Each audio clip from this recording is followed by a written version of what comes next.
beds of salt where the moon won't go. From Marsh Wanes to the Marsh's veins, we chase creeks, tokens through storm and rain.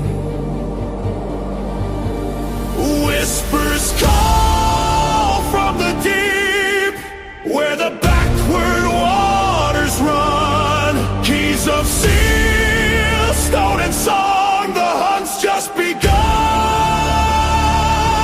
Step into the tide, where the old pack steer, and follow the whispers beneath the Weir.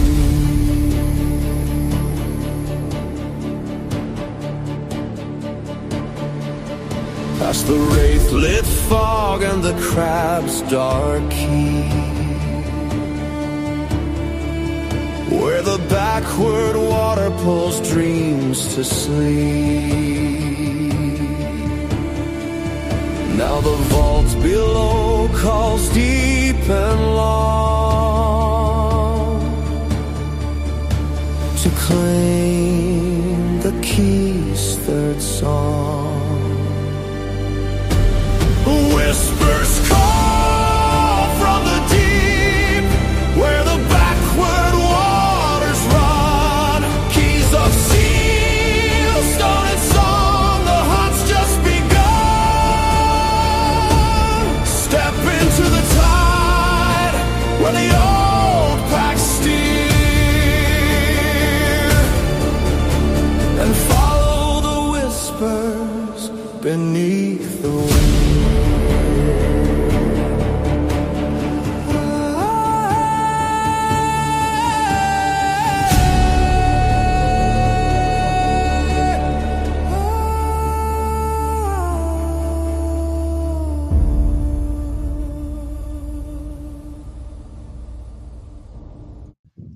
Hey, all you role players, gamers, geeks, freaks, and everyone in between. I'm Deacon Blues. Welcome to Deacon's Table. And this is episode 2 out of 4 of our mini-series, We Whisper Beneath the Weir. Tonight, it is the Marsh Wanes. So looking forward to getting into the game. We are currently short one player. He's supposed to be here. So hopefully he joins us soon. That is our other Ursus Bearfolk, which could make things interesting. Well, it was making things interesting last week anyway, as the two Ursus were kind of like a tandem duo getting into trouble. So don't really want to get too much into it, other than the fact the background here for everybody is the MiniAdventures miniseries are available to players on our Discord server, so you're more than welcome to join our Discord. The link bio is going across the screen constantly, so do the whole button thing, and follow that link bio over to Deacon's Table, and it'll point you to our Discord server, along with our Ko-Fi accounts, along with all of our social medias, YouTube channels, and so on. So lots there. So look forward to seeing more people in the community. We play 24/7, available online. That is going on. And then, of course, we do our live sessions a couple of times a week, and more coming up. Actually, we're really excited about that. We do have DMs working on other things and other projects, not just Foreverlands. So kind of interesting to see what happens with that. So tonight, just so we can get started, I'm going to ask everybody to introduce themselves, the people that are here. I'm going to start from this side over here. That would be Fade Zamora. Fade, who I know you're muted, just to let you know. Who are you, and who is Fade Zamora? Well, hello there. I am Jenny, and I'm playing Fade. Fade Zamora is a Umbraskaya type of Celifern, which is some background in the past of both some fiend and celestial. And she is a sorcerer, a draconic sorcerer. Excellent. And next to her is Cassanthor. Cassanthor, who are you, and who is Cassanthor? I'm Dave. I'm playing Cassanthor, Cast to his friends. He's a giant Ursa barbarian who's just been traveling since he's been a teenager. He's now found kind of a new home here in Kelpwood and a bunch of other new friends. Excellent, excellent. And beside him is Charisse Gallostray. Who are you, and who is Charisse? I am Garrett, and I'm playing a character named Charisse Gallostray, who is an Umbran myth weaver. He's a very mysterious kind of storyteller, trickster thing. He likes to observe and Yeah.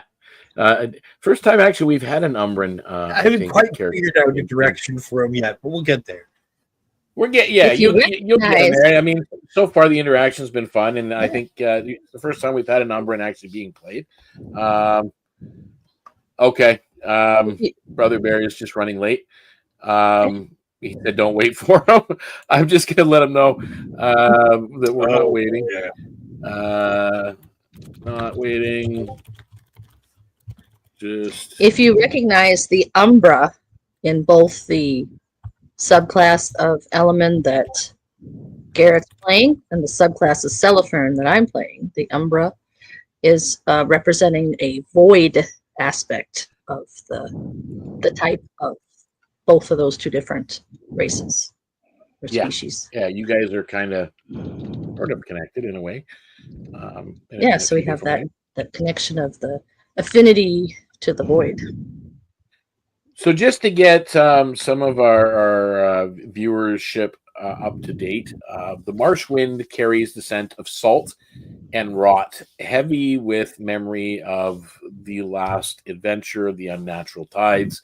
In Croakmire, one of the 4 villages of Kelpwood, whispers still ripple about the vanished weaver Lauren, the loom that sang in the voice of the sea.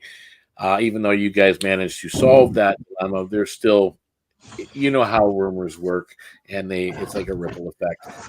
You'll be hearing about it up until Lauren, who shows up and standing right beside the person as the rumor kind of, you know how it goes. The smuggler's warning of the causeway where water forgets the moon. Now, as the bells mark the late afternoon, your path bends towards the marsh and towards something old waiting. Stakes are high. The clues point towards the backward tide causeway. First ward of the drowned vault, sealed for centuries. Whatever is stirring there is linked to something to do with Creek's tokens, the keys that he's after. So that's where you're currently at. The driftwood walkways arc towards the Tidecaller Shrine. As some of you, Fade, you had I think you had walked, or no, Serena had just walked by there and peeked your head in to see what was going on. The coral pillars, slicked with spray, waist deep in the central tide pool. Kalen Deepcurrent raises tattooed arms in blessing to a fishing crew, pushing off. Garlands of sea lilies drift on the current, carried towards the open bay. Children skip along the plank still until one freezes, staring at the carved visage of Thara. Thara, of course, the goddess of the sea. The child whispers, Storms. her eyes moved. The subtle vibration runs through the planks beneath your feet, as if the sea itself was listening. What do you guys do? Is there anywhere I can put a cask and put the kids? Because if the walkway is vibrating, I don't want anyone on that. Well, it looks like they can very easily be pushed back away from areas that might be at risk of going into the water or what have you. Or they're already a safe distance back, so nothing's going to come out and grab them per se. But I mean, this one child just whispered that the eyes of the statue of Thara moved, and then you've got Kalen doing he's doing his prayer thing. are obviously other followers gathered here as well, and inside the shrine, kind of walking along the way.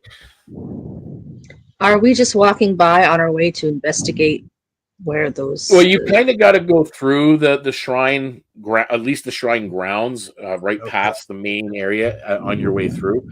A lot of the architecture at this part of the swamps and the marshlands. Tide Caller Shrine for one. There's also the coil, which you're familiar with as well, Fade.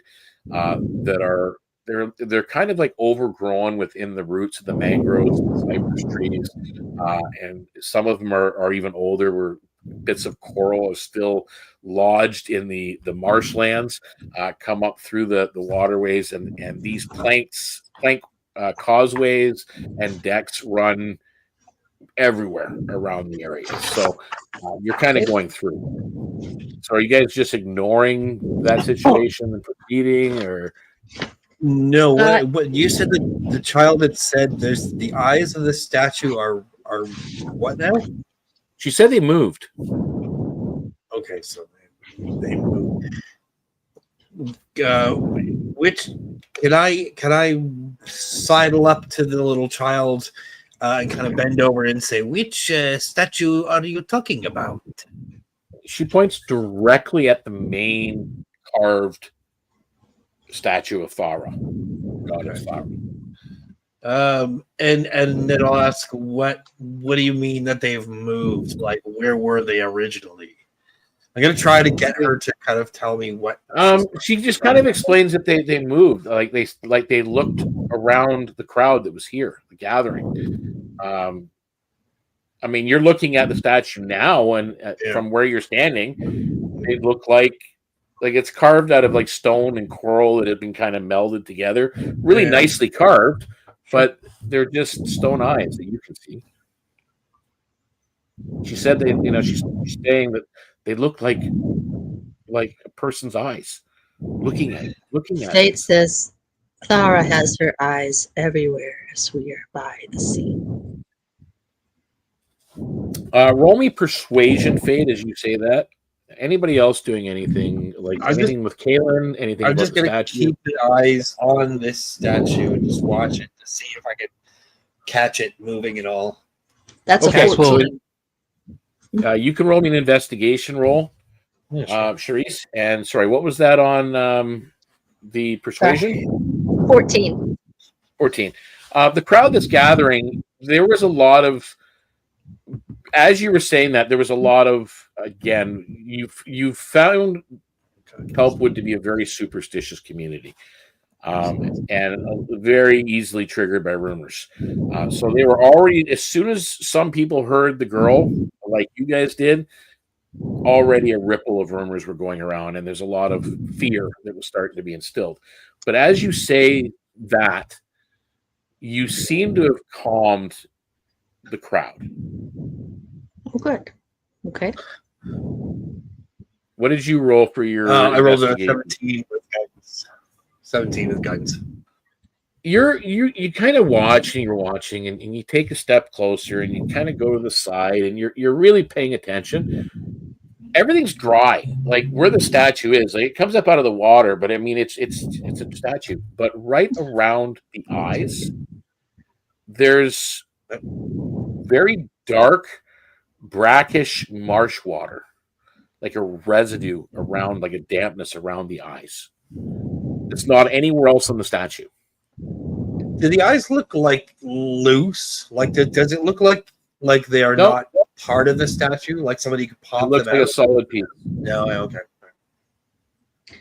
Can Vade say something that she heard in the market today, or does she have to? Do I need to roll for a recall on that? You could roll a history. Yeah, no, I think you would know if it was just something you'd heard. Yeah, she would say that perhaps the goddess is upset. I heard a whispering through the bazaar today that the shrine was toppled and desecrated over in Bogwatch. Really? That's not how you Sorry. say it.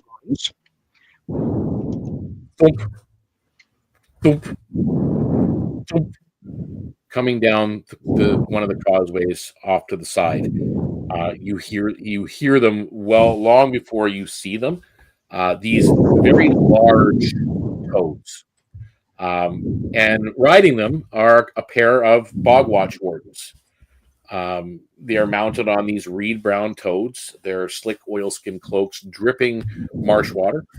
Kalen looks up from his prayers and kind of acknowledges them and goes, "Wardens," greeting them. Worry threading his tone, though. He sounds like, okay, why are the wardens here? They speak of unnatural salinity upriver and patrols that won't go near the backward tide causeway. Kalen turns to the crowd and spots someone who's kind of been around here before. If you seek truth of this, you'll need to walk where the wardens will not. I would seek to restore the balance. I will go. And he looks to the other two of you. I'm often where I'm not supposed to be, so it only makes sense that I should go. There's no way I'd let friend Fade go anywhere by herself. Of course I'm going to come with you. So Kalen approaches the three of you and just does a quick blessing on each of you and lays a hand on the shrine's coral rim. And he looks at the three of you and he says, "Follow the old reed plank trails north. The tide will try to turn you back. Don't let it." The wardens exchange a look and spur their toads away, going in the opposite direction, leaving you with the hum of the tide pool and the marsh beyond. So with that, you guys kind of figure out, because again, there's walkways and boardwalks leading out of here in all directions. So following those directions beyond the Tide Caller Shrine, the boardwalk narrows. Just do something here. Let me pull it up. Before Cass leaves, he leaves one of his strips of eel jerky on the shrine as an offering. There you go. Nice. Sorry, guys. Fade will give a little bow to the shrine as she passes through by it. Well, Godwin John, or John Godwin, whichever way it is, thank you very much. We appreciate it. Yeah, we always enjoy more viewership. So one thing I will let everybody know, that if you're coming to join the Discord, don't spam people. Don't ask for money, or it's just not a good vibe. And you'll generally be banned anyway if that's what you're coming around for. If you're trying to sell us something, we're not interested. We're just a group of gamers and nerds having fun. So, and if you enjoy that too, you're always welcome. Always welcome. So that being said,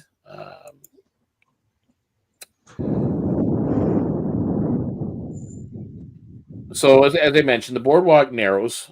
Weathered planks weave towards the marsh's edge. You guys do know that further off to your west is where the Golden Road deck is. The decking that leads from Kelpwood north out of the marsh to the Golden Road. This is moving north, but still in the marsh. Like, this is further off and much deeper in. The water's darker here. Its surface is broken by small lily clusters and skeletal-looking reeds. As you're kind of walking out of the Tide Caller Shrine area, Kalen does approach with a small satchel. And you do see the bog wardens kind of stop at the far edge before they head back into Bogwatch.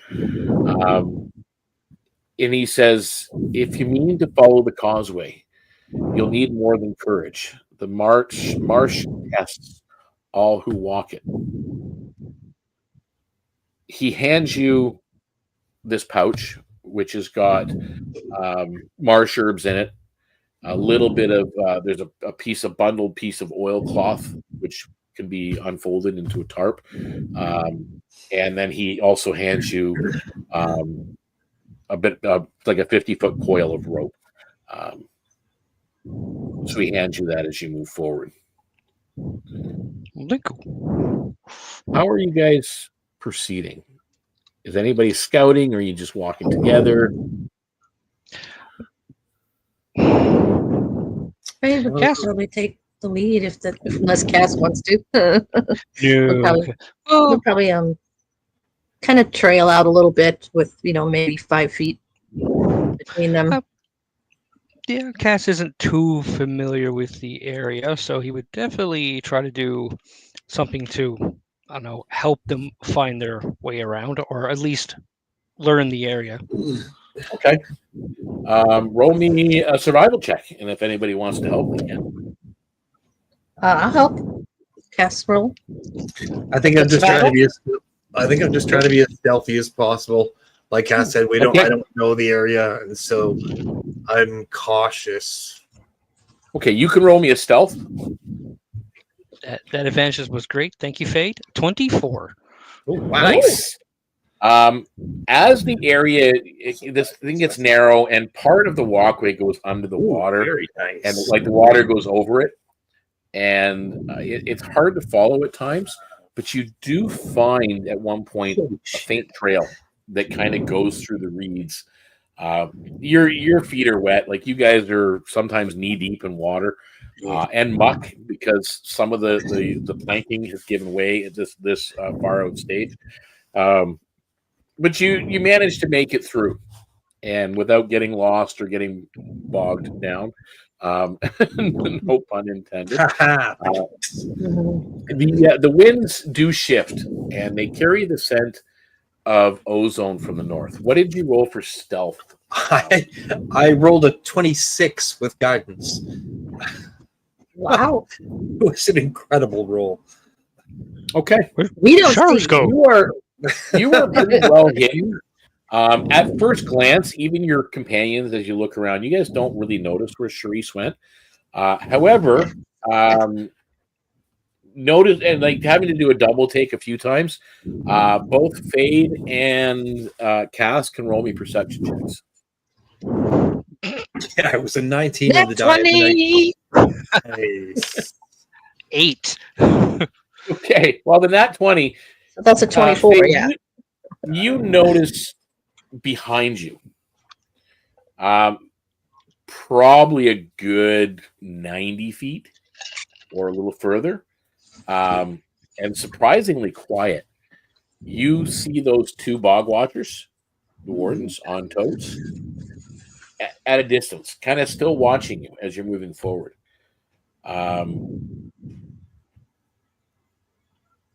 They're just kind of looking at each other and watching what you guys do. She might slow up to let Cass catch up to her and say, "Well, I thought they said they dared not tread. A ways back, I see the bog watch wardens are following us. Watching. Cass will turn around. I don't see it. Turn around! Where? Don't turn around! I don't want them to know. As you do that, and in a few moments, you're kind of correcting him, Fade, like, don't do that. You know, you do catch out of the corner of your eye, Cass, they're there. Fade, although taking that extra time to kind of not look and try to tell Cass the same thing, you notice as well that behind them, Kaylin has followed. Interesting. So with that, Onward. you start moving forward, and then out loud, Kaylin, you hear Kaylin's voice from behind you, and it seems to startle the bog watchers, the wardens, because they didn't even know he was there.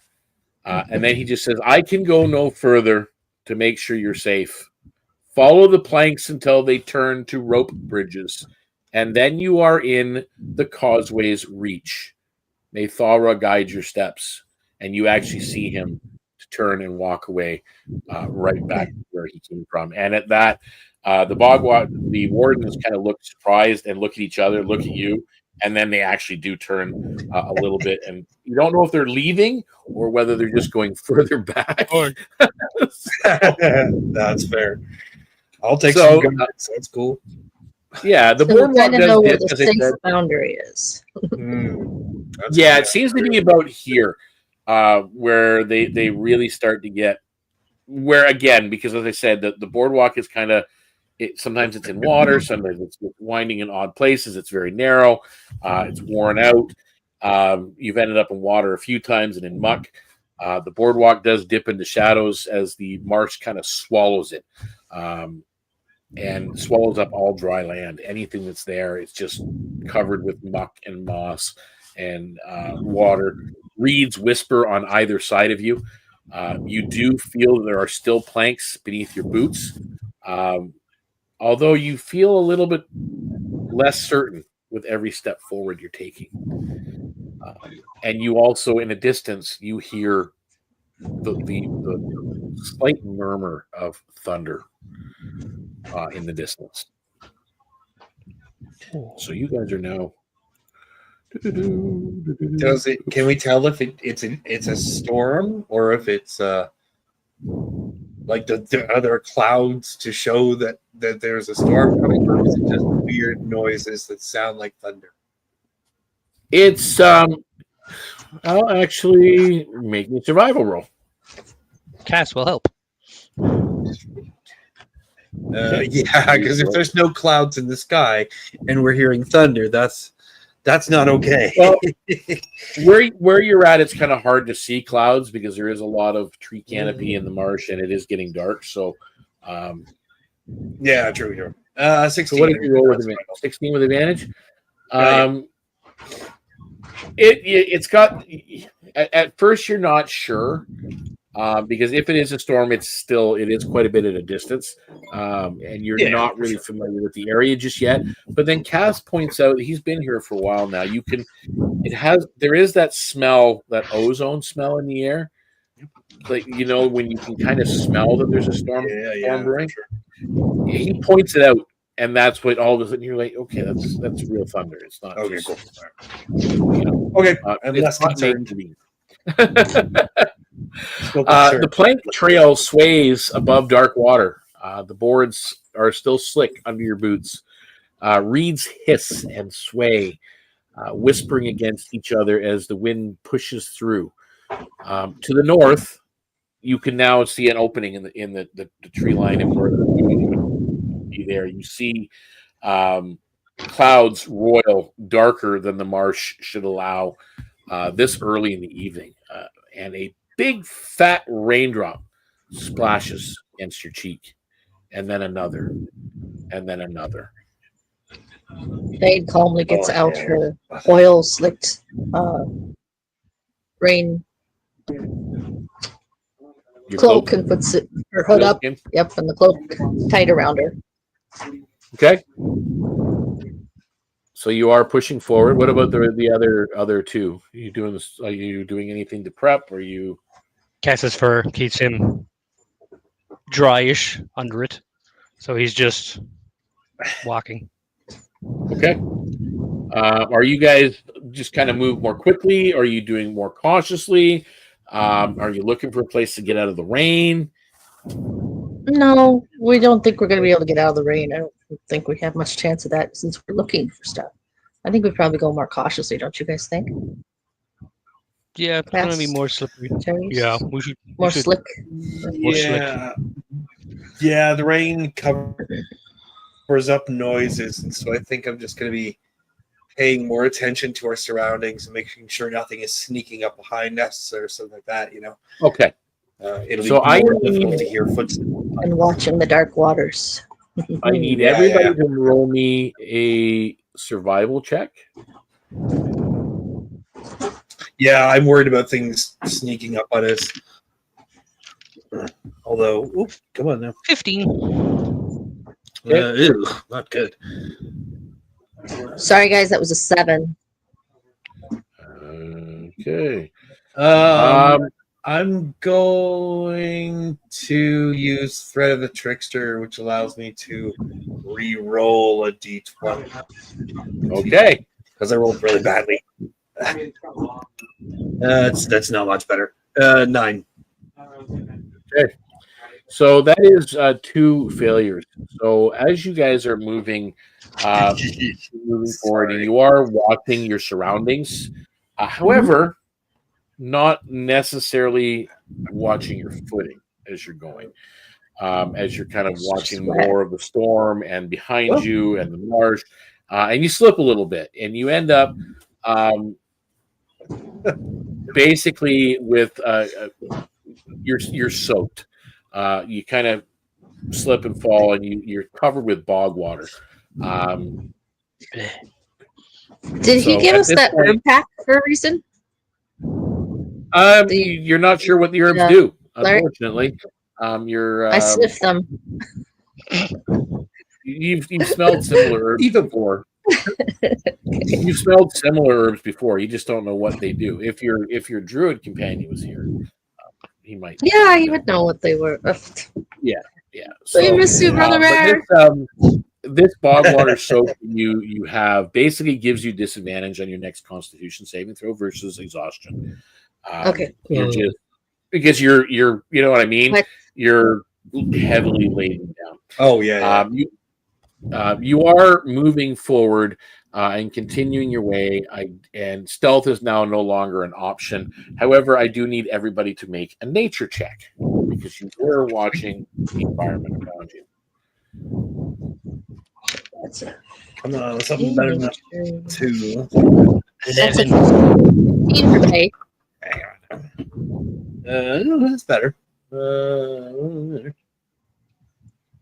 Okay, so what did you guys roll? 11. 11. Fade? 15. Yeah, same with me, 15 as well. Okay, so that's two successes.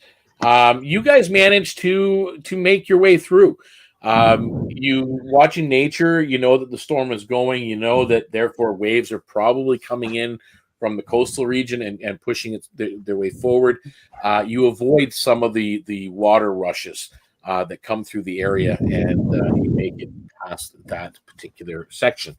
The rain starts to come in sheets, drumming against the planks and turning the marsh into like a silver haze. You really can't see much of anything. Every breath tastes of rain and silt. The path ahead disappears into the shifting fog, but somewhere in that mist, you hear it. The low, resonant hum of water moving where it should not. The plankway broadens as you're moving through the fog, and you're being cautious. Again, you're kind of weighed down with water. You vanish into a bank of thick fog. The hum is growing louder, echoing across the marshland and the water around you. Shapes move within the mist, too still to be reeds, but too deliberate to be wind. The plankway, as I said, vanishes into the dense fog. The boards are really slick under your feet. Your footing is not stable. There is a dim light in the distance, and let me pull up the imagery here. Like how distant? From distance. 90 feet. Okay. Fade would pause, tell them just a moment, and get into her pack. Okay. And bring out the shell. She'd like to use her shell of whispering waves that she has. Okay. That reveals any nearby water or weather magic within 150 yards. Nice. Let me just double check.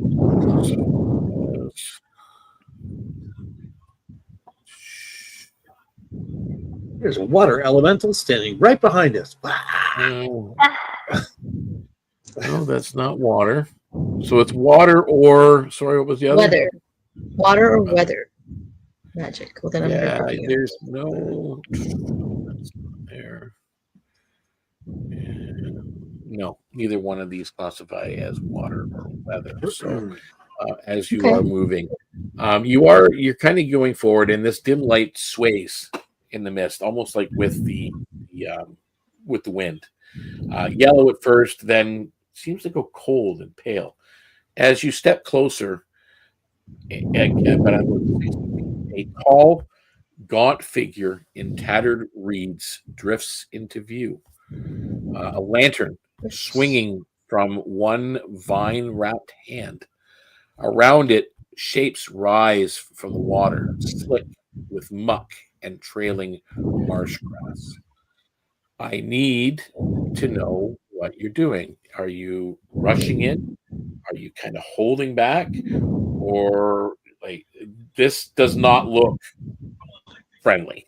Yeah. By Say any halt. sense of the word. Stop there. You do not So belong you're saying- here. So are you stopping? Or are you moving forward as you're saying that? Slowly forward. So you are slowly moving forward as you go stop. You don't belong here. What I about put the Cass shell away and too, by the way, before Sharice? it's done. Cass will be as close behind a Fade as he can possibly be. Okay. Have we had a long rest since last episode? Yeah, you guys are at full hit points. Okay. Well, I was just in that case. I'm casting Armor of Agathis because I can only do it once per long rest. So just yeah. Yeah. I can only do it once per long rest, so I had to make sure that we had a long rest. So okay, so that's what I'm doing. And yeah, I'm just kind of stopping at the. So back. you're kind of stopping and staying back. Fade is cautiously, slowly moving forward, telling them to stop.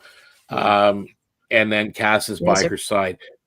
You Quarterstaff. see and you notice Focus. three figures. One is the figure, the taller figure holding the lantern, and then there's two others that rose out of the water to join it on the decking.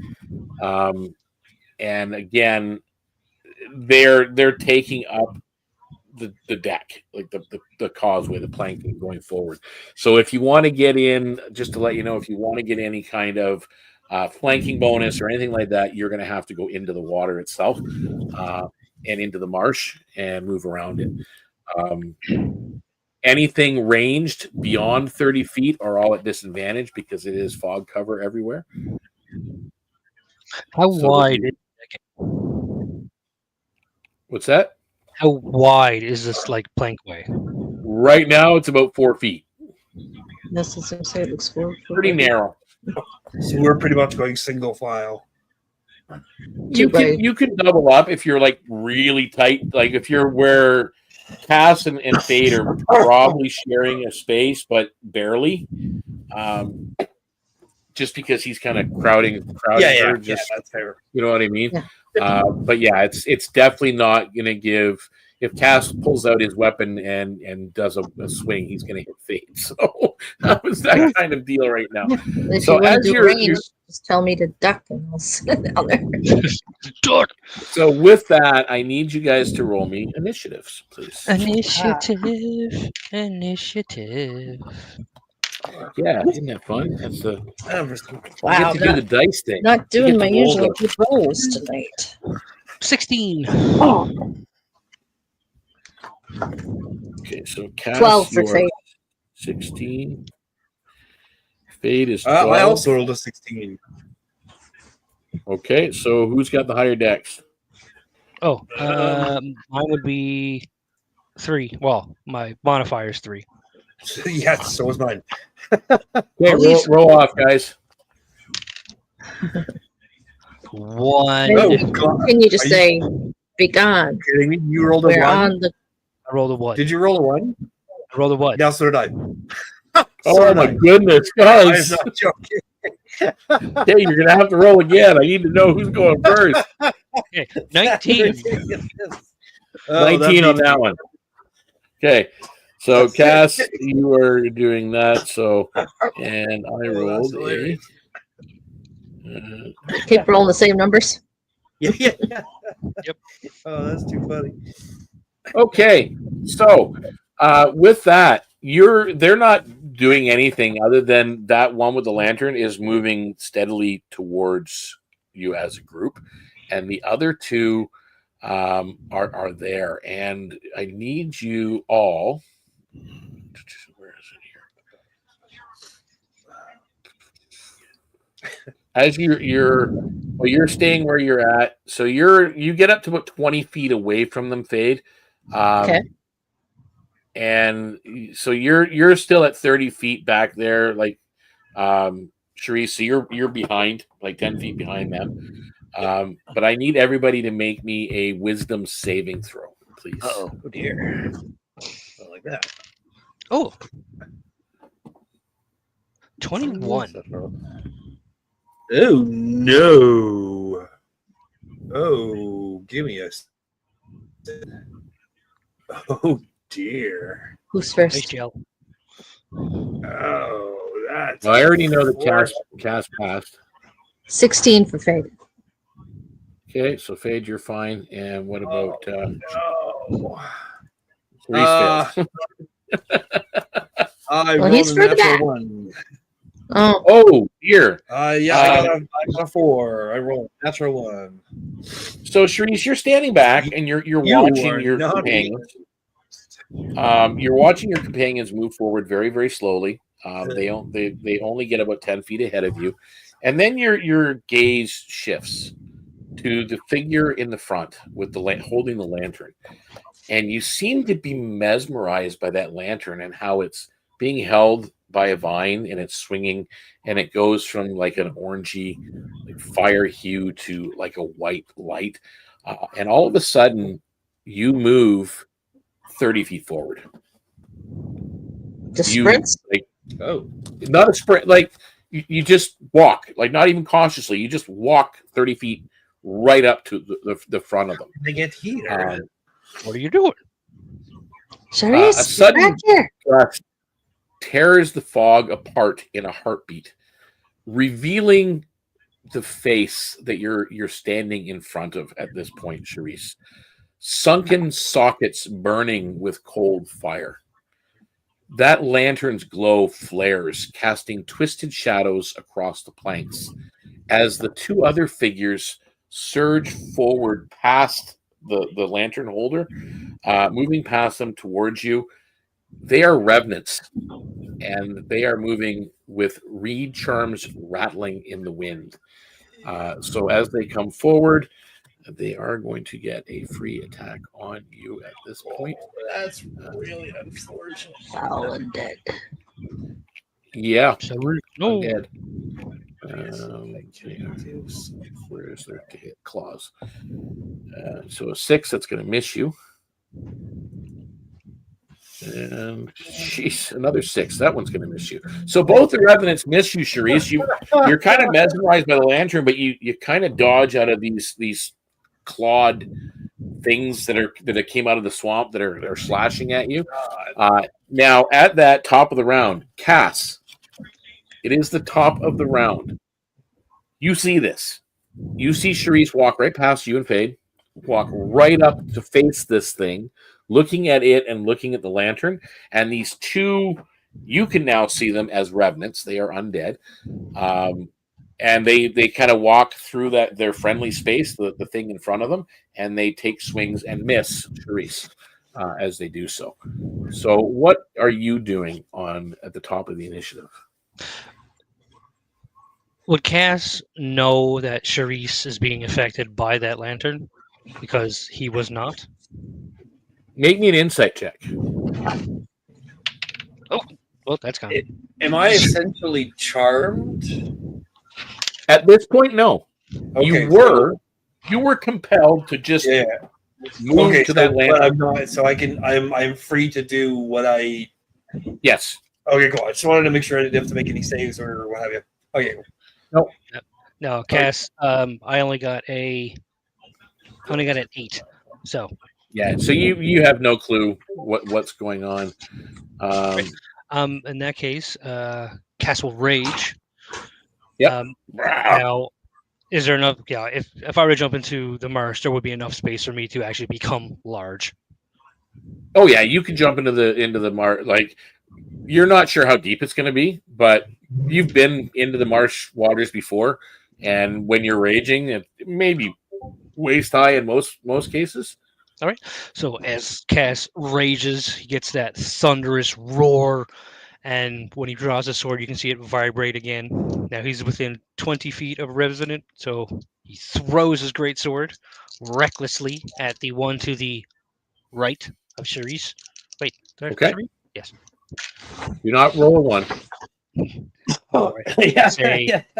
okay, so throw, it's a 26 to hit. Okay. Okay. Your sword just All right.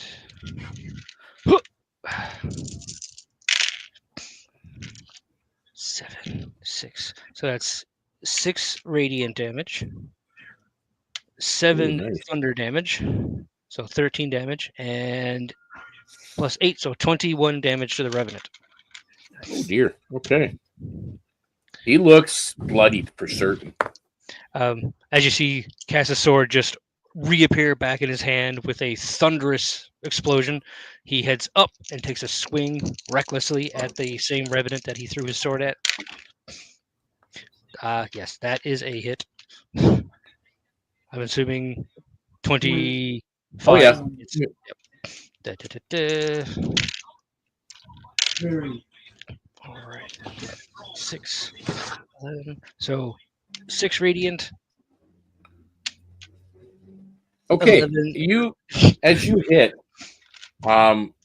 this badly beaten Revenant, it just kind of the muck that's holding it together, the bones and everything that's there, just kind of clatter onto the planking at your feet or at Charisse's feet because you're still. Oh, that'll teach you. So you've got one less Revenant on you, Charisse, at the moment. Is that the end of your turn? That is at the end of Cass's turn. Okay. And you are in the water so that you are raged. I need you to make me an athletics check, please. Do I get advantage for that, or is it just strength?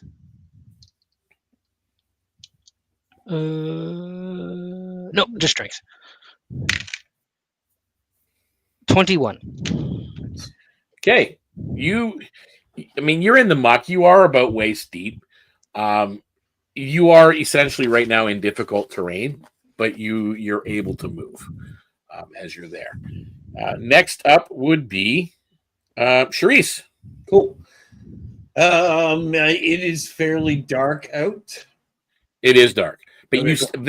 keep in mind that tall, like 7 feet tall, Yeah. that you've seen with the sunken eye sockets is standing there holding this lantern, which kind of lights up like at least the 30 feet around you. You can sort of see it, but there's fog, right? So it's still difficult.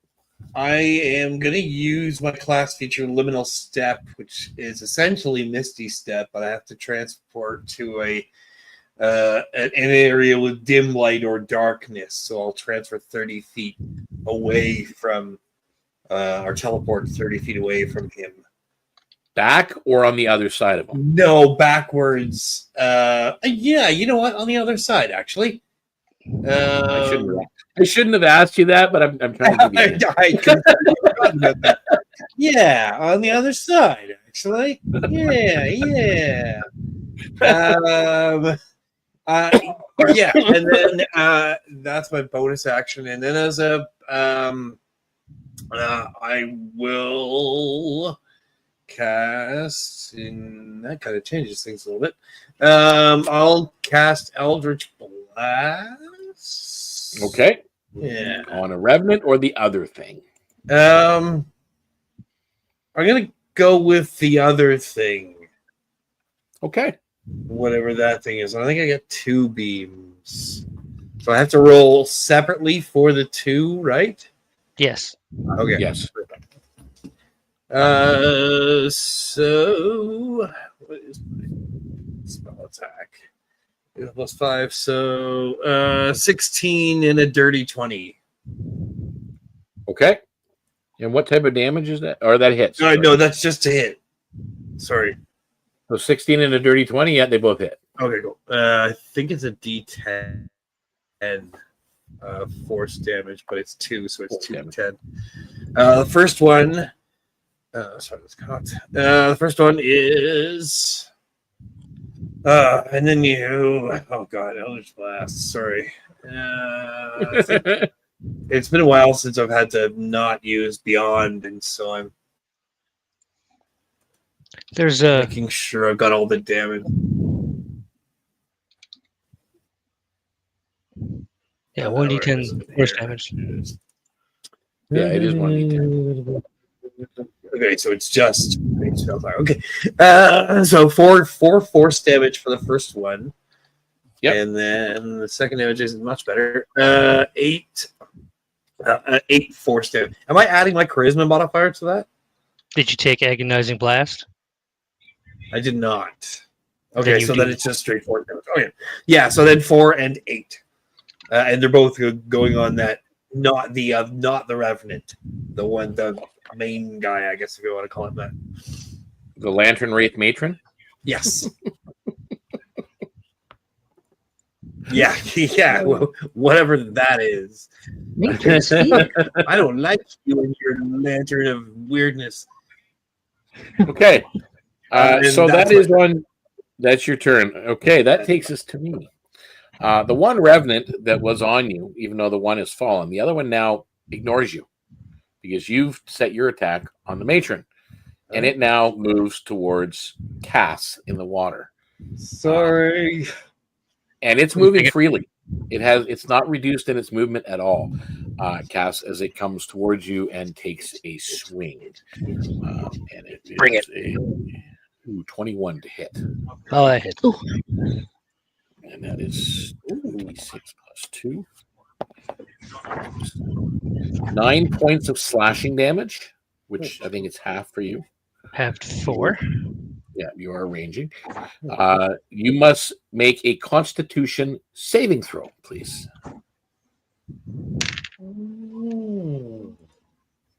18. Okay.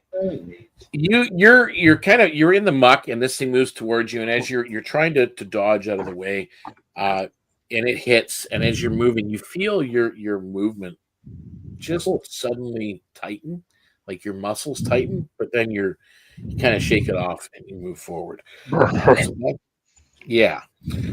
you are standing in front of the Lantern Wraith, Charisse, as these vines. Am I standing there? I thought I was 30 feet back. Oh yeah, you're 30 feet behind it. Sorry, that's right. You did go behind it. So it doesn't see you then. So it's moving 15 feet forward on the deck and sees. I'd like to be close.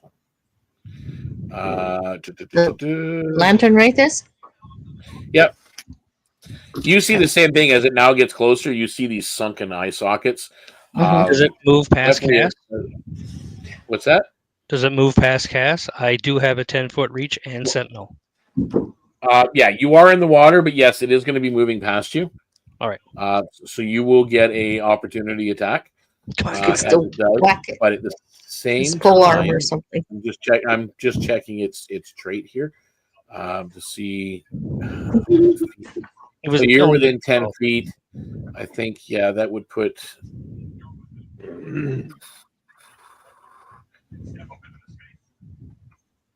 Okay, so what make your attack? Only a 12. A 12. So I believe a 12 misses. Yes, does miss. So you've taken a swing at this thing as it's moving towards Fade. And as you do and you miss, what were you swinging with? His greatsword. Uh-oh. You swing, and as you're doing the follow through and you come back, these vines that you see it holding the lantern, and the lantern's actually hanging from a twisted vine. The vines around you from one of the nearby trees seem to come to life and wrap around your sword arm. I need you to make a strength saving throw. I have advantage. I love advantage. Natural 20 for a 28 or 25. Sorry. Okay, so you manage to snap out of the vines as this thing makes it up to Fade and takes a swing. And it is Very nice.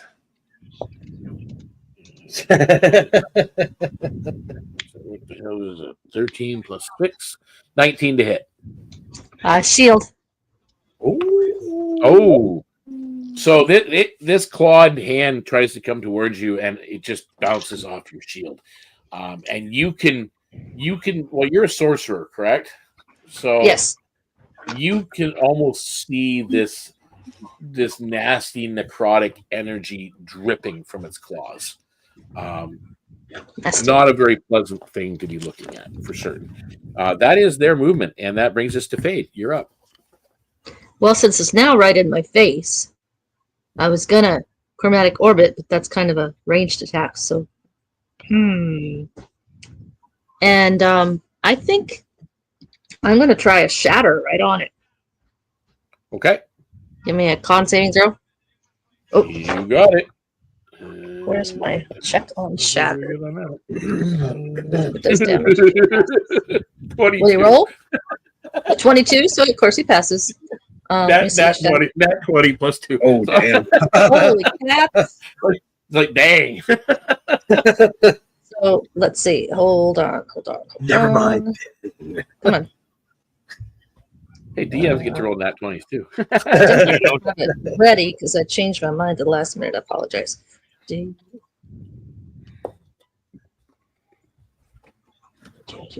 so I don't have it out where I can look at it.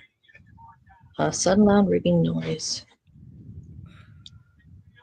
Okay, so half as much damage on the successful save. Okay? Yep. Looking for my D8. Here is my D8. 13. Oops, that one's cocked. 14 points of damage. So that would be half 7. 7 points. As this thunderous shatter rings out and rocks the guy that just attacked her. Okay. Is that the end of your attack? Your round? That was my action. I'll take a bonus action and activate my innate sorcery. So my further saving throws will be up on. Okay. And, excellent. And what else did it do? Innate sorcery. Innate sorcery does surge in magical power for 1 minute. Spell save DC increases by 1 for spells, and I have a advantage on attack rolls for sorcerer spells. Okay. Okay. All right. So that brings us to Cass. You're up. Sharice, you're on deck. How far am I from Fade and Lantern thing? 10 feet. 10 feet? Yep. Okay. Well, Cass is going to ignore the Revenant that's swinging at him, and he is going to do his best to protect her friend. Okay. All right. Ooh. 26 and 28 to hit. Okay, both hit. All right. Nice. He's attacking the Lantern Wraith, right? Yes, I am. Okay. All right. So that's 9 Radiant, 5 Thunder, so 14 plus 8, 22 damage. And second attack is 6 Radiant, 10 Thunder, 16, 24 more damage. 6 Radiant, and you said 10 Thunder? Yes. So 5 Thunder, so 11. And as a bonus action, you notice that Cast a Sword starts to drip acid from it. Ooh. That's cool. Okay. And that is my Is that the end of your round? Yes, it is. Okay. Hey, Sharice, you're up. How far is the Revenant from me? At this point, 30, 45 feet in front of you. Okay, cool. Just want to make sure it was in range. I need it to make a wisdom saving throw, please. Okay. DC 13. Wisdom saving through. It fails. 7. Yes. It failed? Yeah. Okay. I'm casting Dissonant Whispers. So it takes 2, 4, 8 psychic damage, and it must immediately use action, if available, to move as far as its speed allows away from me. The creature doesn't move to dangerous ground, such as fire or a pit. Yeah. Okay. So it will be 8 using psychic its damage. movement, but unfortunately, it can't go forward because Fade's in its way. That's fair. So it is trying though to go past. Now, does it specify that it can't do anything but that? It just says that it on a failed save, it takes psychic damage and must immediately use its reaction, if available, to move as far as its speed allows away from me. Okay, so as a reaction, okay, that's what I wanted to double check. So as a reaction, it can't move forward, so it's kind of stuck. But it's pushing in that direction. That's fine. That's the end of your turn. That's all I can do, really. I don't have too many bonus actions. Okay, well, I'm going to start with the remaining revenants swinging at Cass. Bring it. That is a 19 to hit. That hits. Okay. 2, 8 plus 2. 10 points of slashing damage. I don't know. Obviously reduced to half, and I need you to make a Constitution save. Oh, yay. Wait, no. 22. I'm rolling high tonight. It's awesome. So you're fine. Although you did take some of that damage. As you're moving around. I also need you to make me a athletics check again. Now that it's attacked you and you've kind of taken a hit. Only a 16 on that one.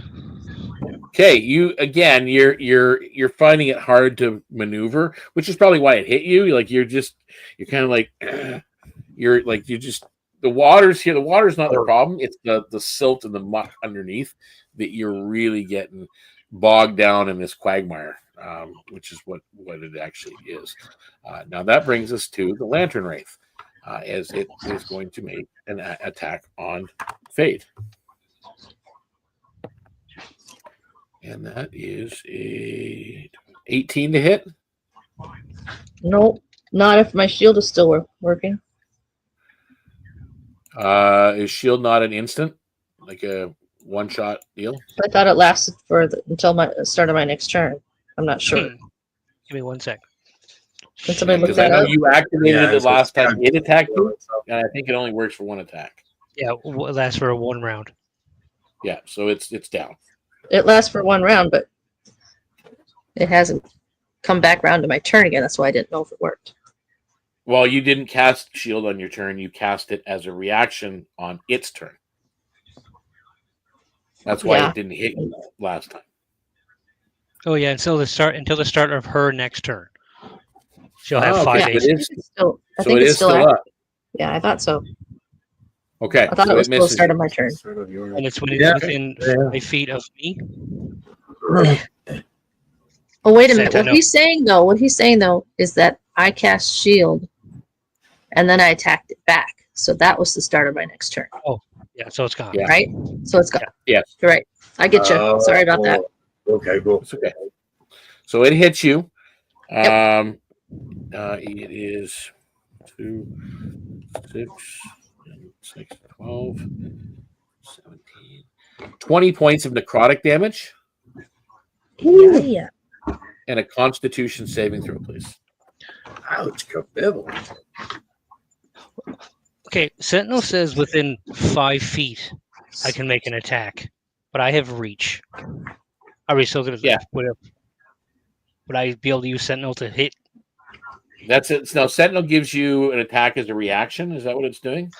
No, when a creature within 5 feet of you makes an attack against another one other than me, I can Yep. use So my you can reaction. make another attack. Yes. Okay. So what is your What is your saving throw there, Fate? 23. 23. Okay, you're fine. Other than the So- product damage. We're on round 2, and Cass and Charisse already went, right? Yeah, you're next. Yes. You're Okay, I'm right just trying to keep after track it. of where we're at. That's all. Yeah, you're right after it. However, the Sentinel. So what happens? Yeah, I Does it- forgot about that as well. Does a 16 hit? 16 just hits. Yes. Oh. 9 radiant, 10 thunder, for a total of 27 damage. This thing, you see all of a sudden the eyes flare inside these hollow sockets, and the skull and everything start to turn to dust, and the lantern falls to the planks, its cold light dimming as mist swallows the battlefield, and in its place lies a fragment of driftwood carved with a curling script and a moss wrapped, something that's wrapped in moss, like damp moss, and you can now hear that humming of water moving again, louder now, pulling at the edges of the fog further.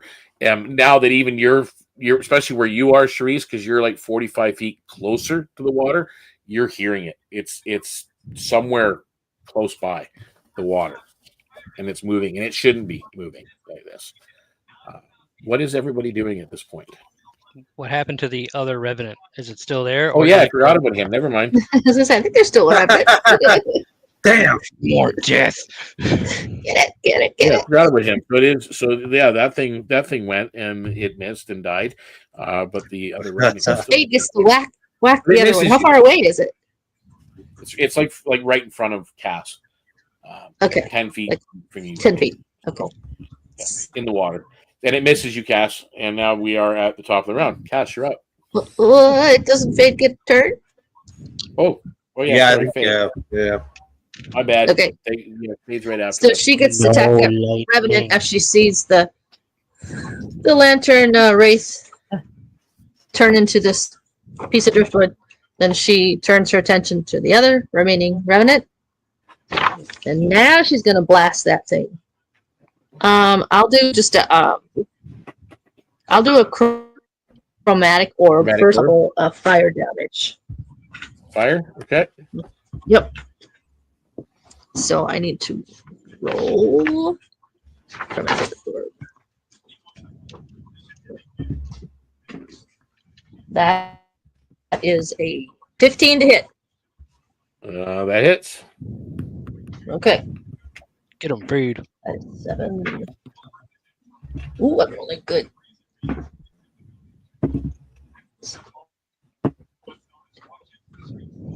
$19 points of damage. Nice. It takes fire damage.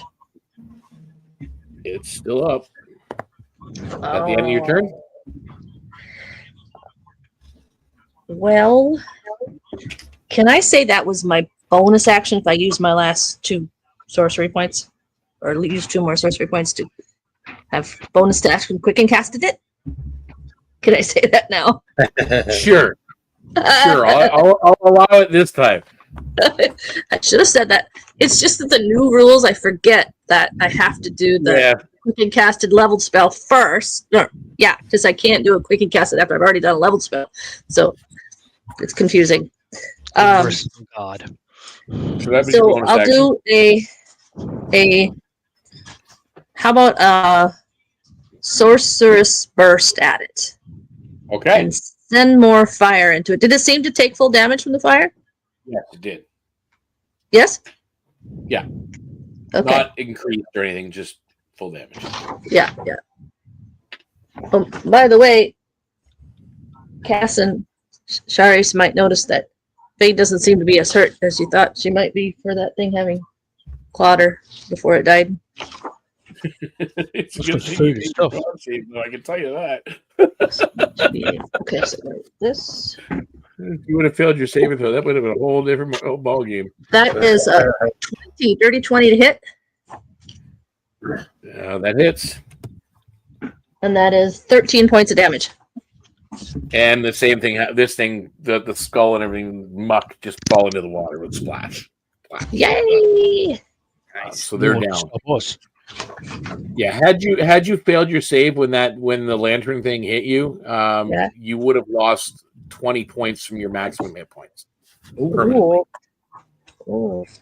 Yeah, revenants are not fun. Well, no, that was I the had to revenant. go- That was the matron. Oh, Matron, was it? yeah.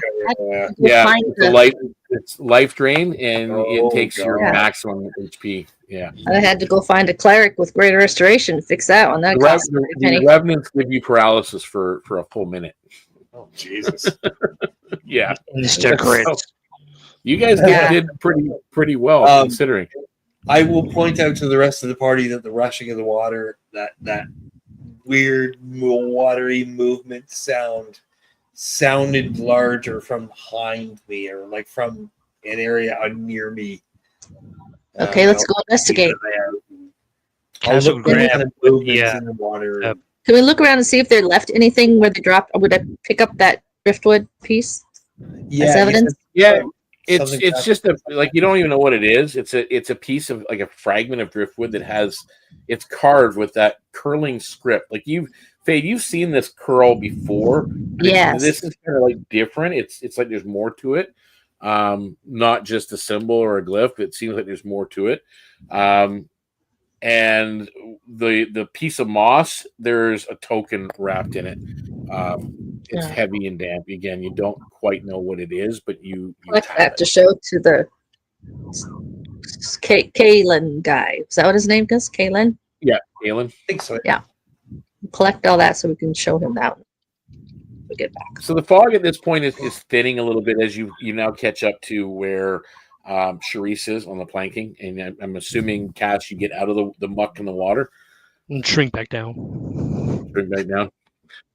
And the fog thins a little bit, and it reveals a very warped plank platform. And as you're moving forward, the mist kind of unravels, and it reveals this sagging platform that's half swallowed by the marsh. The air is very still. The wind itself avoids this place. Like you can see the reeds behind you swaying in the wind, but here there's nothing. At the center of what's ahead of you is a collapsed reed hut. Its frame is slick with moss and dangling charms of bone and shell. The cold light of that race lantern, which I'm assuming you guys had left behind, has long faded, leaving only the sound of water at the pilings. There shouldn't be any water here. What are you guys doing? Going to the hut, the charms, the water, like what's... Is there evidence that this was like a shrine or just It looks like it something is, that's as I said, it's just literally an old marsh hut that's got dangling charms all over it. These charms are made of bone and shell. So it could be a shrine. It could also be a home. It could be a shaman. It could be anything out here. they've you had a guys bit of can- experience. Yeah, well, Sorry. Fade as well, because again, you've probably had the most interaction with the locals out of everybody, and and especially when you were talking with Taryn about the properties, there are areas of the marsh which are inhabited, not always by friendly people. Sometimes they're people that are intentionally distant from society. So you're not sure.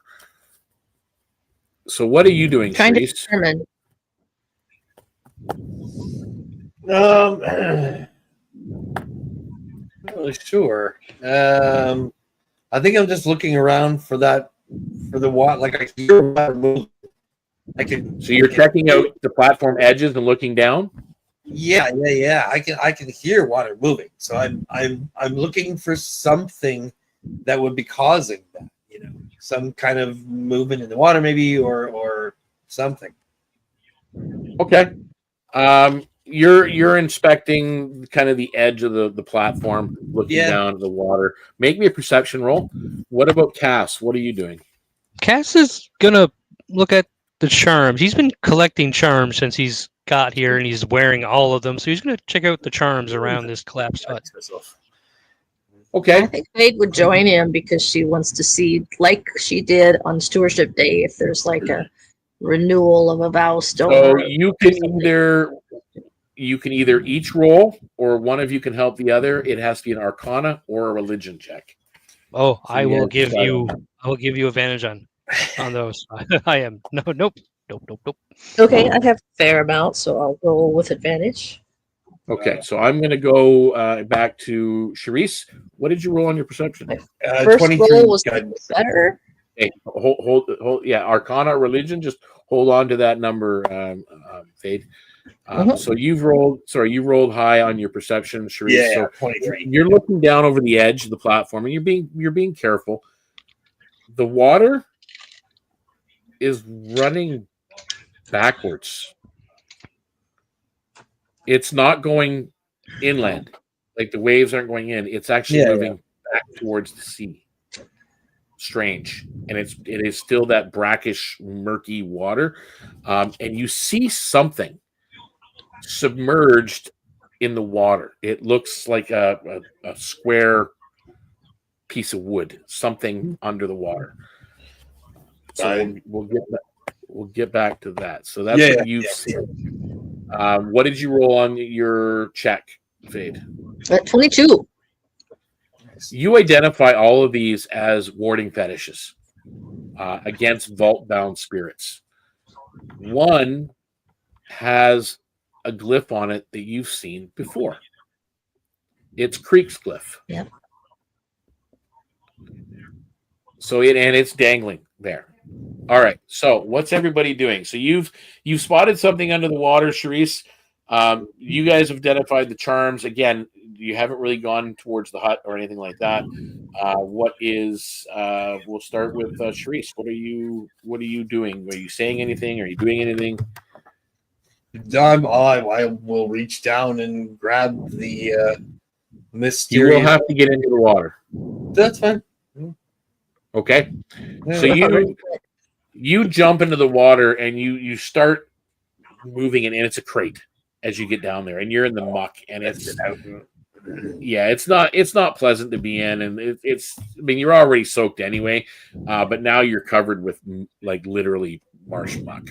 But you do manage to get this small crate out of the water and lift it up onto the deck. So that is your action. Cass, what are you doing? As you see this, like you see Charisse jump in the water, and you see him pull up a crate. What you got there, Charisse? Also, looking at the charms, would Cass recognize Creek's charm or just Fade?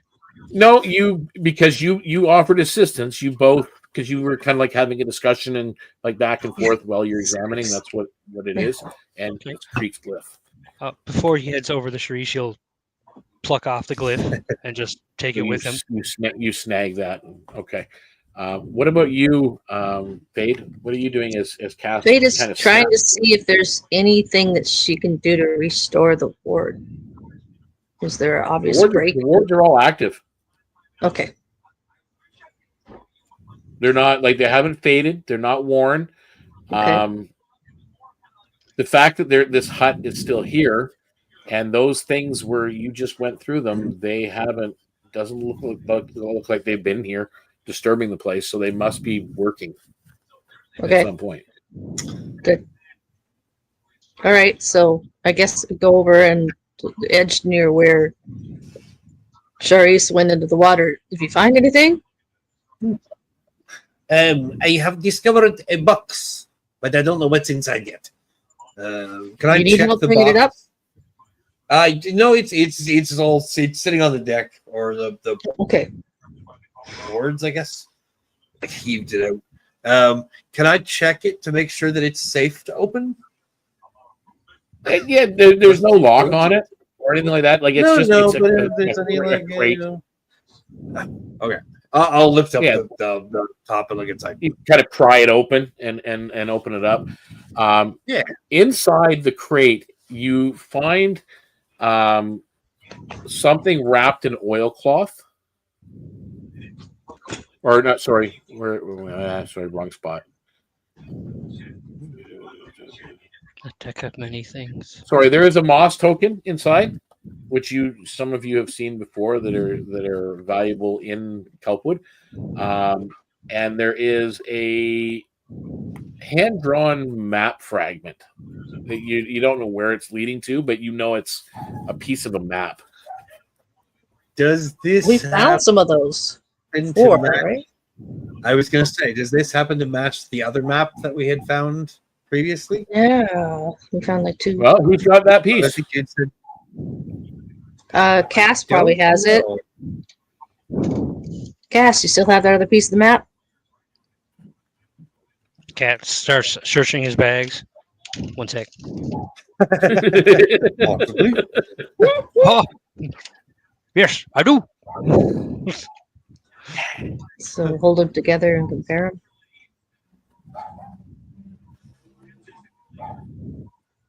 We'll hold the map up to his piece to see if there's- It, So we'll it see. looks like it could be done. You're not sure if they go together because it doesn't quite look like they do, but it looks like the same hand-drawn, Same type of paper, like it's weathered the same way. same type of parchment, same kind of drawing on it. Okay. Looks like it was probably drawn by the same person. Oh, Yeah. Okay. You Cool. keep these 2 together, Cass. Say keep them I'll give safe. the other piece. in case we I find was going more. to say I'll give both pieces to. I'll give both pieces to Cass to hold on to. Okay. into the back safely they go. Oh, sorry. All right, so Trace, did you have it? I'm sorry. Didn't know. you guys have What's got that? all the stuff packed away. Yeah, what was that? Never mind. I didn't. Okay. Okay, so Cass, you've got the maps packed away. You're now standing there outside this hut.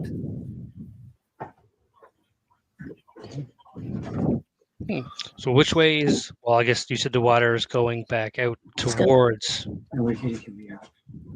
Yeah, I got to point out that it's doing some weird things. Yeah, so Charisse points it out to you guys now that you now notice that the water is flowing in the wrong direction. Is that supposed to do that? I don't think it is. No, I am confused. If you were just here basing everything on survival, you would literally get turned around. You'd be heading in the wrong direction.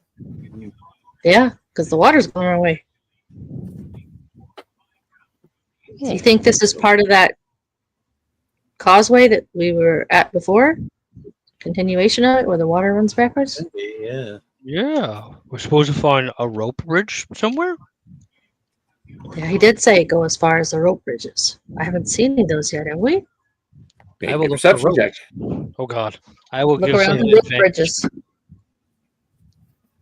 Whichever Who's one of rolling? the two you, yeah, whichever one of the two you has I'll roll. the best perception has advantage. I Advantage, can. good. I'll give you guidance. What does guidance do? Oh, D4? Just a D4. Yeah. D4 that you can add. Does a 14 do us okay? 14%? 14 is fine. You do notice that there are in this area, this part of the causeway that the planking is above the water still, a good foot above the water. And as I said, this hut is built partially on the causeway, but partially on a land mound that's coming out of the swamp.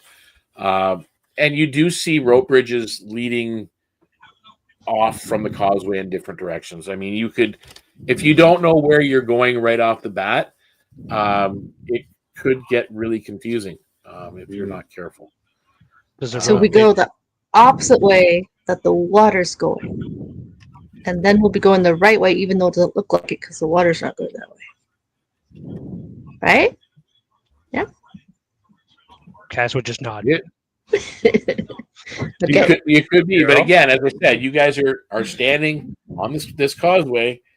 You've got an open crate that you've taken stuff out of. You've got a token that you've or a charm that you've now snapped and pulled in thing, and then you've got this hut, and there's rope bridges around. Did we look in the hut? Nope, you haven't. Let's look in the hut. In the Careful. hut, yeah. You don't know how many times I had to drop the clue, guys. There's a hut. I don't know why. There's a I hut thought you said here. the hut was broken. I don't know Well, why. I didn't really think about the fact you can go in a hut till you said it again just now. What, a building? A building. Let's go in. Oh, Oh yeah, the hut. So whoever's going in can make me investigation rolls, or you can help one another. And some advantage. investigation. So, Isn't so Cass hot. is Well, giving help whoever's somebody. doing Who's good at investigation? I'll help. Yeah, I'm fairly decent at it. I am. it. Okay. Okay, so I you have can a roll negative. advantage. Alrighty. So It's perfectly average. and I'll guidance myself as well, just for fun. 19, 20, 21, 22, Oh, yeah. 23. A So you billion. do like this hut looks like someone has. Don't know if anybody permanently lives here, but someone has stayed here probably pretty recently. Okay. There's like a makeshift cot in the one corner and a little table and a chair. You find on the table something wrapped in oilcloth, so that it doesn't get wet, and it's just sitting like it's. You didn't notice it at first because it's dark in here and the coloration of the wood and the oilcloth itself. But as you're really searching the space, you notice this something wrapped in the oilcloth. I will carefully unwrap it. As you unwrap it, you notice there's a drift contract. You're not familiar with what they are, but it looks like some kind of a contract. You recognize it at first glance as you're kind of looking across, Fade. It's a drift Right. contract. You should say that. Very important for making deals in Kelpwood. And it's what you do note that it's detailing a delivery to the backward tide causeway, which apparently is where you're standing. Ah. Does it say when the delivery was for? Like, is there a No. date or a time or anything like that? Nothing like that. It's as I said, it's just it's a fragment of this contract that's here. Does it say what it was delivering? Nope. Shall we keep it for evidence? Now Absolutely. I need everybody to make me a perception check. Very, very much keep it. Okay, so 15. Ooh. Rolls are good tonight. 4. That's a 19. Okay. 21. You're the first to hear it. Would you roll, Sharice? 21. So you're the first to hear it. Cass? 2. Yeah, you don't even notice it. So Sharice, you're the first one to hear it, and then Fade, you pick it up. There's a faint hum that's vibrating the planks beneath your feet. Beneath our feet? Beneath your feet, like it's just the vibration in the plank. It's almost like the vibration that would come from flowing water, but yet it's not. It's something more. That same melody from the last time when you guys were in Croakmeyer's loom house, you heard. It's that same melody, but it's done through the vibrations in the planking. You both pick it up, almost like it sinks in just for that moment that this is actually a melody, and it's the same melody you heard in that loom house, and it fades just as quickly as it comes. And now all you hear is the stillness of the marsh and the flowing of the water beneath the planks.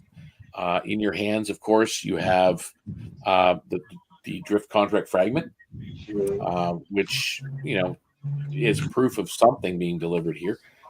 You've got a Moss token, which is used as currency, or a signal by Creek's network. You have that now 2 map fragments. So that's currently what you're sitting on at the moment. And with all these fragments secured, you kind of step back out of the hut onto the causeway, and the fog is much thinner now. And the hum of the water, though, is stronger, pulling you towards a point ahead where the planks seem to vanish into the marsh. And you start to see stone ahead along one of them. You see all these rope bridges, but then going from the main causeway, it seems to go to a spot ahead where the planks disappear. Right where almost like there's a convergence of rope bridges, and then all of a sudden there's rocks and stones coming out of the water. And let me pull this up here. Are we more drawn to that than the rope bridges? Yeah, again, you really can't make tail of the map at all.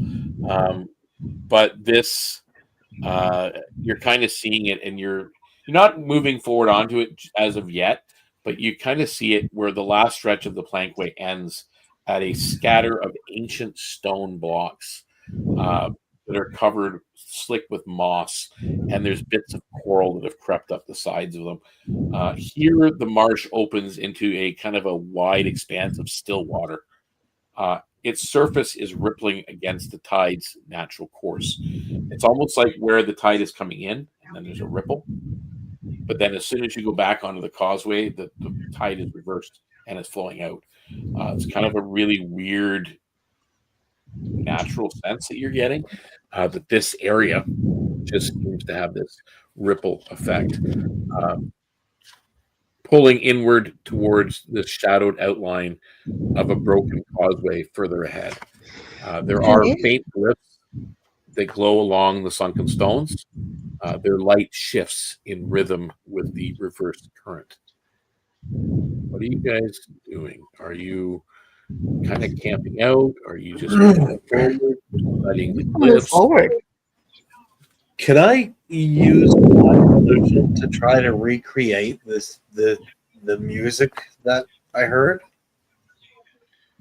You can try. I'd like to try if that's okay. Yep. Performance check. Just very softly, not super loud or anything like that. But The orchestra. yeah. What are you recreating it with?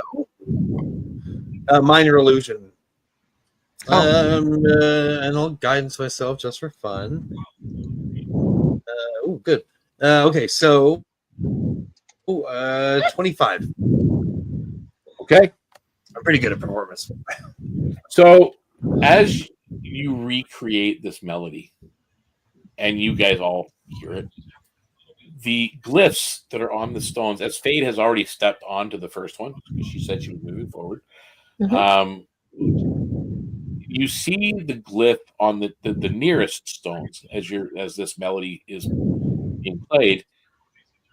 They kind of shimmer for a moment. And you can write down on your sheet, Charisse, that you have vault lore, which will make a I have difference. what now? Vault lore. Vault lore. Okay. Yeah, it's like a recognition that you just, as this goes off and you see the melody trigger these glyphs, it's just something in your head, just kind of like a memory. It's gonna stay with you. It will make a difference. I will let you know next episode. Okay, cool. That sounds fun. Foreshadow. Yeah. Yes. What did I learn? But you are moving forward as the pull of the tide grows stronger, tugging almost at your boots and trailing gear. From somewhere deep beneath the water comes a sound.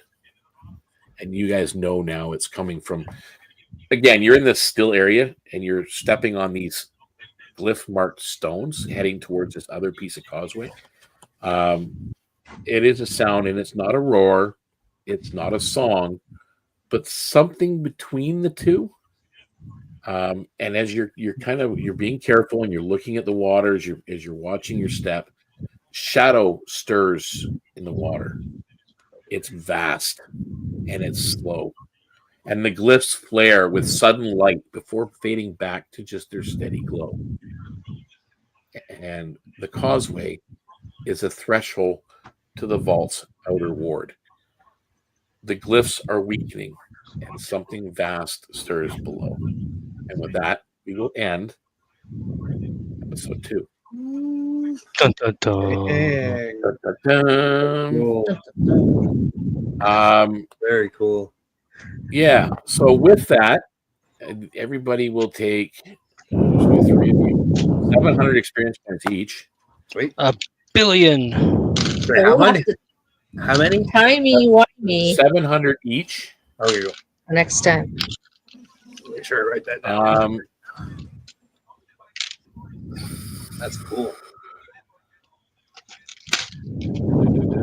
You have Vault Lore, Cherie, which is good. That is fun. Yeah, I wonder what that does. Well rested. No, you didn't do that. You continued forward.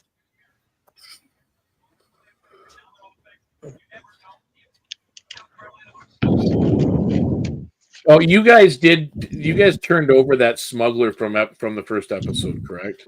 Yep. To the Yes. wardens? Yeah, we did. So your guys' rapport, you guys can write this on your sheets as well. Your rapport with Kelpwood people, the Marsh folk, went up by 1, and the Bogwatch wardens have gone up by 1. Nice. You have a moss token, which is usable as currency. It's worth about 30 gold pieces. And you have that fragment of the drift contract. And then, of course, you have the 2 map pieces as well for next go round. Yeah, and we're going to timey-wimey it, so we're kind of starting back off where we left here. at the same Yeah, time. so did we lose? Who did we lose? Why did we lose Garrett? Garrett, he's just out of the picture, but he's still there. Oh, there. No, I'm sorry. There I'm you are. right here. I thought I'm just there you putting are. my dice away. Sorry. So yeah, I'm so still anything again, it's not going to stop your role play in the Discord. However, anything that happens in the Discord is happening now after what you're doing right now. Yeah. So if you discover anything in the Discord through the next week, you're not going to be able to use it to contribute to tonight's events. Okay, cool. That's okay. Right? So this kind of takes you out of the situation. But yeah, that's again. It was there. There was one combat that you missed, which is good. It probably would have taken up the last 30 minutes of time, which is good. You did not disturb the nest of marsh vipers, which is The nest of fantastic. marsh vipers? Where were they? In the hut, actually. That's In the cool. hut? In the hut. Yeah. Yeah, Oh. you managed to avoid them. Good.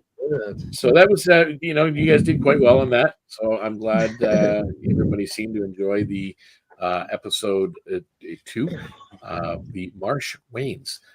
So you kind of get a feeling that there is something stirring. But Fate has been kind of onto this for a while, that there is something. It's kind of unfortunate that Serena wasn't able to join the adventures. She was we lost Cass. Oh, I don't know where he went.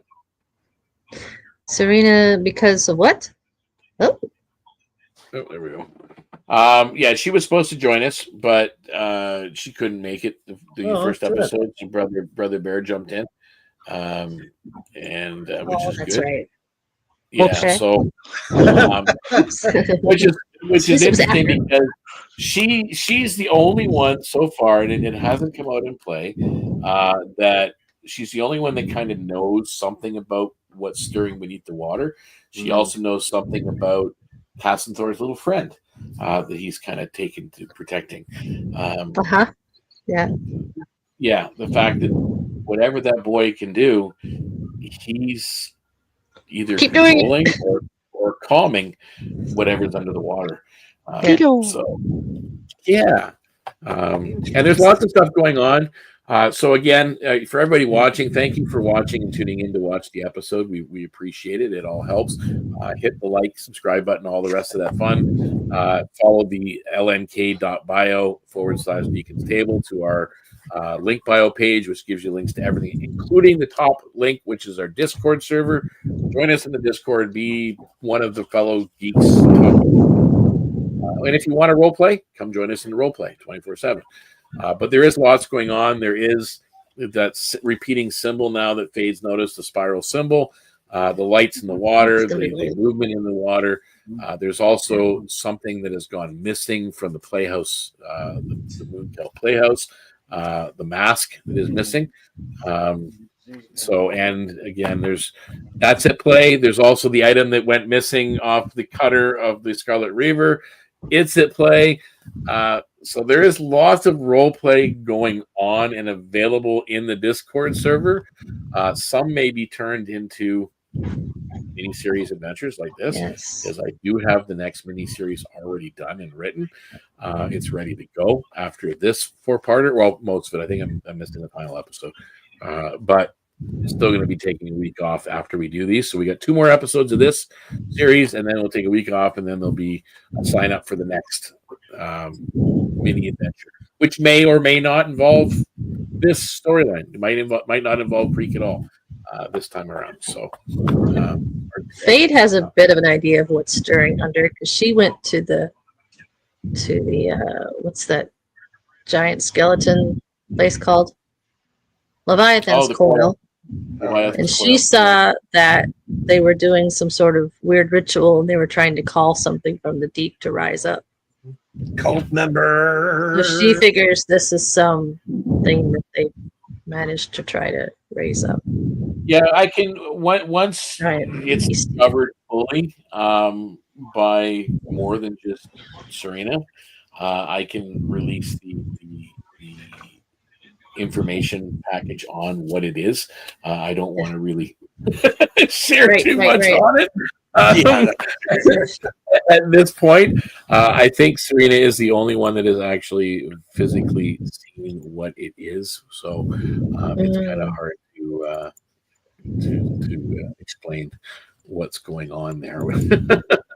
So I'm looking forward to it, to be honest with you. I just can't wait. It's going to be a lot of fun. Let me just trying to see something here if I can. No. Yeah, maybe is it this one? Yeah, it's this one. So let me pull that, go image file, and I'm gonna go.